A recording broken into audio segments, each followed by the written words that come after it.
Antivirus d'Airweb. Donc réponse par rapport à la vidéo que j'ai mis de test, hein. Bien entendu c'est une vidéo de test.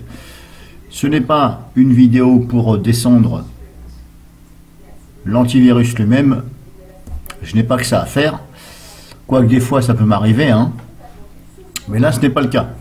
Donc par rapport à cette vidéo que je vous ai mis ici, au niveau de l'importation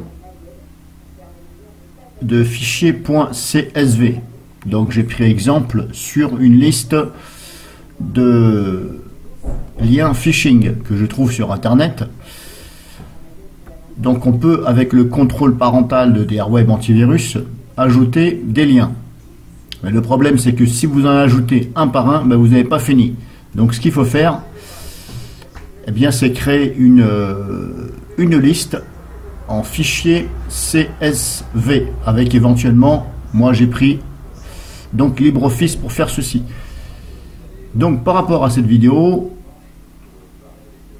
j'ai testé sur un fichier .csv de moins de 1 MO par rapport à ce que Airweb m'avait dit, et apparemment ça ne marchait toujours pas. Bon, alors j'ai eu la réponse. Ils sont très rapides, voire assez rapides à vous répondre. Là-dessus, j'ai jamais eu de soucis. Toutes les requêtes que j'ai envoyées à l'antivirus d'Airweb, j'ai toujours eu réponse. Là-dessus, je ne vais pas dire que ce n'est pas vrai, hein, ou raconter des conneries. Donc la réponse, tout simplement, hop, elle est ici. Donc ça, c'est la réponse que j'ai eue. Alors bien entendu, j'ai masqué les informations personnelles, hein, ici, par exemple, le nom exact de la personne, parce que j'ai pas envie que ça se sache. En tout cas, cette photo n'est absolument pas truquée, mis à part, j'ai caché donc le nom de la personne qui m'a répondu, et j'ai caché aussi une partie du numéro de la requête, voilà. Pour éventuellement les petits kikous qui voudraient s'amuser à essayer d'avoir des informations. Donc, ici, il m'a répondu. Donc, je vous laisse lire. Hein. Bonjour, au moment d'enregistrement dans le format CSV LibreOffice, vous demande option de champ à 3.18 sur ma vidéo. Donc, celle que je vous ai ici, là, hop, là, à 3.18. Essayez, s'il vous plaît, donc, à la place de virgule, choisir tabulation dans séparateur de champs. Donc, c'est-à-dire que quand vous allez créer, donc, enregistrer ce fichier en format CSV, à un moment donné, il faudra choisir virgule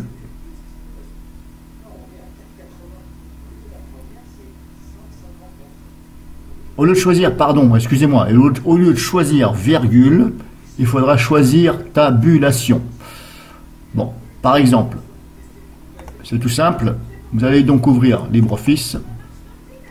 Je vous montre sur LibreOffice, hein, à vous de voir avec lequel vous le faites. Ici donc, on prend classeur calcul ici. Si je prends ma liste de phishing ici, je vais prendre les derniers parce que les premiers je les ai déjà fait. Donc ce qui est important aussi, c'est que il faut que l'adresse ici qui commence soit par HTTP S ou HTTP soit correcte. Donc dans tous les cas, il faut qu'elle soit correcte. Moi, je vais prendre par exemple, donc, hop, je vais prendre ça, je ne vais pas m'emmerder. Voilà, ça, ce sont des URL apparemment phishing. Donc là, je sélectionne, je fais copier. C'est un exemple, hein, je fais copier. Bien entendu, il faut que cette liste, pour l'instant, ne dépasse pas 1 MO. Le fichier CSV ne doit pas dépasser 1 MO pour l'instant.